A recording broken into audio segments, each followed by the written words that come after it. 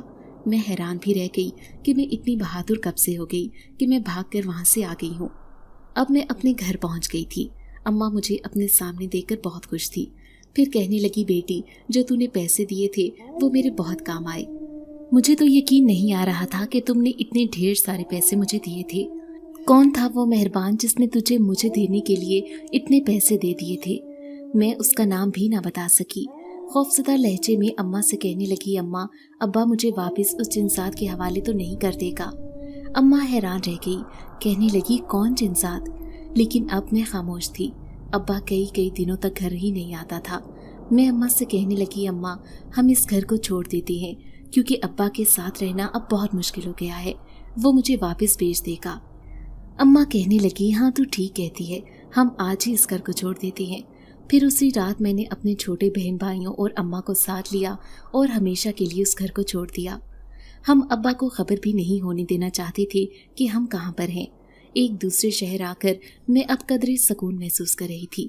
پھر اماں اور میں فیکٹری میں کام کرنے لگے، جبکہ مجھ سے چھوٹی بہن چھوٹے بہن بھائیوں کا خیال رکھتی۔ میں نے اسے ہدایت کی تھی کہ وہ ہر وقت گھر کا دروازہ بند کر کے رکھے۔ یوں ہم دونوں ماں بیٹی گھر چلا رہے تھے۔ میں شکر ادا کر رہی تھی کہ جن ذات نے میرا پیچھا چھوڑ دیا ہے اب وہ کبھی زندگی میں میرے پیچھے نہیں آئے گا۔ اس سے کیا خبر کہ میں کہاں رہتی ہوں، لیکن شاید یہی میری سب سے بڑی غلطی تھی۔ میں بھول گئی تھی کہ وہ ایک طاقتور جنسات ہے، وہ ہر جگہ پہنچ سکتا ہے۔ جب ایک دن میں اکیلے کام سے واپس آ رہی تھی تو مجھے اپنے پیچھے قدموں کی چاپ سنائی دی۔ میں نے جیسے ہی پلٹ کر دیکھا، سامنے کھڑا وہ خوفناک نظروں سے مجھے دیکھ رہا تھا۔ اسے دیکھ کر میرے ہوش اڑ گئے تو وہ کہنے لگا، تمہاری وجہ سے ہم دونوں ماں بیٹے بہت پریشان ہیں۔ ہم اپنے قبیلے میں چلے گئے تھے، لیکن اب وہ عامل واپس لوٹ آیا ہے۔ وہ روزانہ میری ماں کو دھمکیاں دیتا ہے کہ میں تمہیں اپنے پاس اٹھا کر لے جاؤں گا اور تمہیں اپنے پاس قید کر لوں گا، کیونکہ تم نے اپنا وعدہ سچا نہیں کیا۔ اور وہ لڑکی بھی وہاں سے فرار ہو گئی۔ اس سے میں شادی نہیں کر سکا۔ میں نے تمہیں خرید لیا تھا تو تم کیوں وہاں سے بھاگ کر آئی؟ وہ بہت غصے میں نظر آ رہا تھا۔ میں اس کا غصہ دیکھ کر ڈر گئی، کہیں وہ مجھے جادو سے غائب ہی نہ کر دے۔ پھر میں اسے روتے ہوئے کہنے لگی، کیونکہ میری مجبوریاں ہیں، میری ماں کے پاس میرے علاوہ کوئی آسرا نہیں، میرے چھوٹے بہن بھائی ہیں، میرا ابا نشہ کرتا ہے، کون گھر چلائے گا؟ میں ایک مجبور لڑکی ہوں، مجھ پر رحم کھاؤ۔ میں اس کے سامنے احتجاج کر رہی تھی۔ پھر میں اس سے کہنے لگی، تم بھی تو ایک جنسات ہو، تم اپنی ماں کی جان کیوں نہیں بچاتے؟ یہ سن کر وہ اداس ہو گیا اور کہنے لگا، کاش میں اتنا بے بس نہیں ہوتا تو آج اپنی ماں کی رکھوالی کر سکتا۔ تم نہیں جانتی کہ میں پچھلے 10 سال پہلے اپنی ساری طاقتیں کھو چکا ہوں، کیونکہ میں ایک پرانے قبرستان گیا تھا۔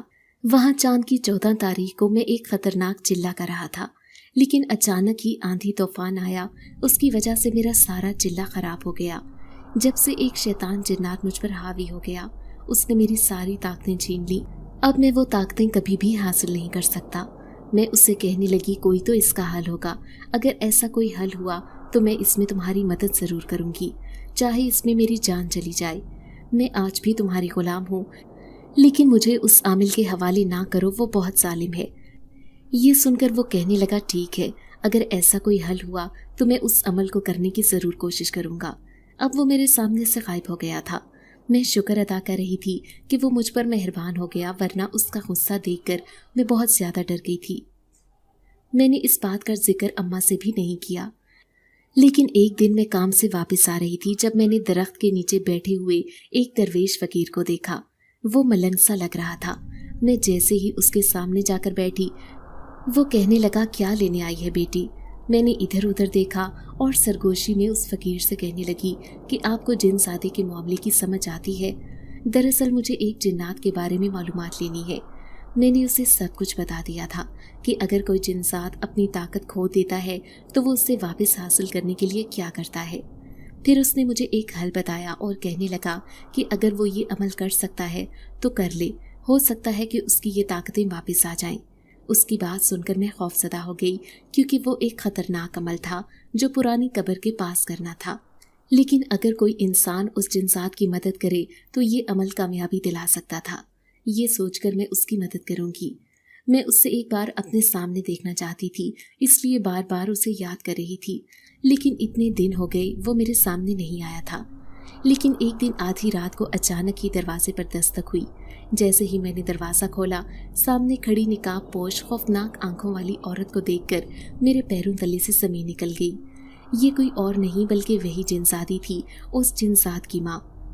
اس نے اچانک ہی میرا ہاتھ پکڑ لیا اور کہنے لگی، تمہیں میرا بیٹا یاد کر رہا ہے۔ اب وہ مجھے اپنے ساتھ لے کر جا رہی تھی۔ گھر میں سب سوئے پڑے تھے، کسی نے بھی مجھے گھر سے باہر نکلتے ہوئے نہیں دیکھا تھا۔ وہ جنزادی مجھے کہاں لے کر جا رہی تھی، لیکن وہ بہت غصے میں لگ رہی تھی۔ تبھی دور درخت کے نیچے اس کا بیٹا کھڑا تھا۔ پھر وہ جنزادی غصے سے کہنے لگی، اس لڑکی کو تم نے جو کام دیا تھا اس نے وہ پورا نہیں کیا، اب اسے اپنے ساتھ لے کر چلو اور ہمیشہ کے لیے اپنے قبیلے کا قیدی بنا لو۔ تبھی وہ جنزاد کہنے لگا، اس میں اس کا کوئی قصور نہیں ہے، شاید میں ہی بہت کمزور ہوں جو اپنی ماں کی حفاظت نہیں کر سکتا۔ میں جلدی سے کہنے لگی، لیکن تمہاری طاقت واپس آ سکتی ہے، میں نے ایک درویش فقیر سے اس کا حل ڈھونڈ لیا ہے۔ یہ سن کر دونوں ماں بیٹے چونک گئے۔ پھر اس کی ماں جنزادی کہنے لگی، اچھا کیا اپائے ڈھونڈا ہے مجھے بھی بتاؤ۔ میں نے جلدی سے اس کا بتایا ہوا عمل سب کچھ اس کے سامنے گوش گزار کر دیا تھا۔ یہ سن کر وہ جنزادی کہنے لگی، اچھا کیا تم میرے بیٹے کی مدد کرو گی؟ دیکھو یہ بہت خطرناک عمل ہے، اس سے تمہاری جان بھی جا سکتی ہے۔ میں سر جھکا کر کہنے لگی، اس نے مجھے آزادی دی ہے، لیکن میں اس کے لیے ہر کام کرنے کو تیار ہوں، بھلے وہ کام کیسا بھی ہو، مجھے کوئی اعتراض نہیں۔ یہ سن کر دونوں خوش ہو گئی۔ پھر وہ کہنے لگی، ٹھیک ہے، یہ 7 دن کا عمل ہے اور تمہیں میرے بیٹے کا ساتھ دینا ہے۔ اگر اس کی طاقتیں واپس آ گئیں تو ہم دونوں تمہیں خوش ہو کر بہت سا انعام دیں گے، کیونکہ اس وقت مجھے قبیلے سے نکال دیا گیا ہے۔ میں ایک ایسی ملکہ ہوں جس کے ہاتھ میں کوئی طاقت بھی نہیں اور اس کا بیٹا بھی بالکل بے بس ہے۔ ایسے میں ہم دونوں کا ہونے کا کوئی فائدہ بھی نہیں ہے۔ وہ دونوں بہت پریشان تھے، لیکن میں ان کی مدد کرنے کے لیے تیار تھی۔ پھر جیسے ہی اگلی رات آئی، وہ جنزاد مجھے لینے کے لیے میری دہلیز پر پہنچ گیا تھا۔ میں اپنی ماں سے چھپ کر اس کے ساتھ جا رہی تھی، نہیں چاہتی تھی کہ اس کی آنکھ کھلے اور وہ مجھ سے اس طرح کے سوالات کرے۔ پھر میں راستے میں اس سے کہنے لگی، مجھے صبح کا اجالا پھیلنے سے پہلے ہی گھر پہنچنا ہوگا، کیونکہ میری گھر میں کچھ مجبوریاں ہیں۔ وہ میری بات اچھی طرح سمجھتا تھا۔ اب میں اس کے پاس جا کر بیٹھ گئی، اس کی ہر کام میں مدد کر رہی تھی۔ جب بھی وہ مجھے کوئی چیز لانے کا کہتا، میں بھاگ کر وہ چیز لے کر آ جاتی تھی، بھلے وہ کوئی جڑی بوٹی ہوتی یا پھر کوئی دوسری چیز، میں ہر کام کر رہی تھی۔ ایسے لگ رہا تھا جیسے میرے دل سے ہر خوف مٹ چکا ہو۔ پھر صبح فجر سے پہلے ہی اس نے مجھے گھر تک چھوڑ دیا تھا، لیکن صبح میرے کام پر جانے کی ہمت نہیں تھی، لیکن اماں کے ساتھ جانا بھی ضروری تھا۔ حالانکہ میں تو چاہتی تھی کہ اماں گھر پر ہی رہیں، لیکن ہم دونوں مل کر کام کرتے تب ہی گھر کا گزارا ہو رہا تھا۔ شکر تھا کہ ابا نے ہماری پرچھائی بھی تلاش نہیں کی تھی، ورنہ وہ ہمیں پریشان کرنے کے لیے یہاں بھی پہنچ جاتا۔ ہم نے ابا کے گھر پہ لعنت بھیج دی تھی، اسی کی وجہ سے ہماری زندگی اس قدر مشکلات میں گرفتار ہوئی تھی۔ پھر اس دن فیکٹری میں سب لڑکیاں مجھ سے پوچھنے لگیں کہ آج تم بہت الگ دکھائی دے رہی ہو۔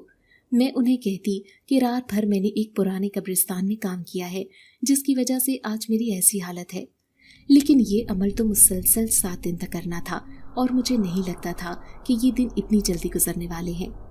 ایک رات میرے لیے مشکل ہو رہی تھی، لیکن میں خوش تھی کہ کسی طرح سے اس جنزاد کی طاقت واپس لوٹ آئے تاکہ وہ اپنی ماں کی بھی مدد کر سکے۔ پھر آج رات آخری عمل کرنا تھا، لیکن یہ عمل سب سے خوفناک تھا۔ اس عمل کے لیے مجھے چاند نکلنے سے پہلے اس کے ساتھ جانا تھا، لیکن میں گھر سے ایسے جا بھی نہیں سکتی تھی کیونکہ اماں مجھ سے ہزاروں سوال پوچھتی۔ اب میں اسی بات پر پریشان تھی کہ میں کیسے جاؤں۔ دوسری طرف میں اپنے گھر میں بیٹھی تھی، اچانک وہ میرے سامنے آ گیا۔ میں اسے اپنے سامنے دیکھ کر سخت خوفزدہ تھی۔ پھر وہ اشارے سے مجھے اپنے پاس بلا رہا تھا کہ عمل کا وقت ہو گیا ہے اور تمہیں میرے ساتھ جانا ہوگا۔ اچانک ہی میں اٹھ کر کھڑی ہوئی اور اماں سے کہنے لگی، اماں مجھے کسی سے ملنے جانا ہے۔ اماں کہنے لگی، پاگل ہو گئی ہے کیا؟ رات کے وقت تو کس سے ملنے جائے گی؟ جہاں تک مجھے لگتا ہے تیری تو کوئی سہیلی بھی نہیں ہے، پھر تو کس سے ملنے جا رہی ہے؟ لیکن میں خود چادر پہن کر نکل آئی اور اماں سے کہنے لگی، اماں مجھے اس وقت جانے دے، کوئی سوال و جواب نہ کر۔